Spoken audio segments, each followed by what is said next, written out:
Балам, мен ана Аубакиров бір көшесіне жетіп шықтасызан. Әке? Ей, балам? Келіңіз, отырыңыз.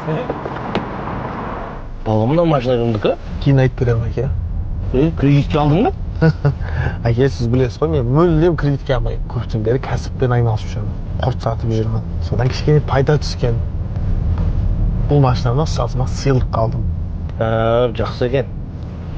Ұстазыңның батасын алсаң, ол деген өте керемет нәрсе ғой. Ұстазыңа менен сәлем айтып қой. Болды. Мәжі кеп қалдық. Мына жерге тоқтап кетсей маған.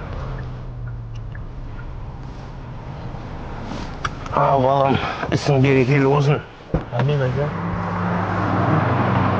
Қаңғыра бермей, кешке үйге ерте кел. Болды. Әке, сіз сұрамадыңыз ғой менен қандай ұстазға бересің деп. Ой, ұмытып кетіппін ғой, қандай ұстазға берейін деп жатсың?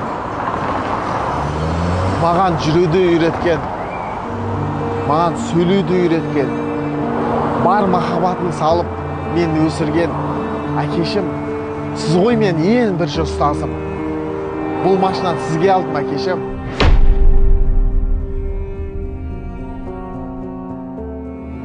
Рахатыңызға мініңізші, әкешім.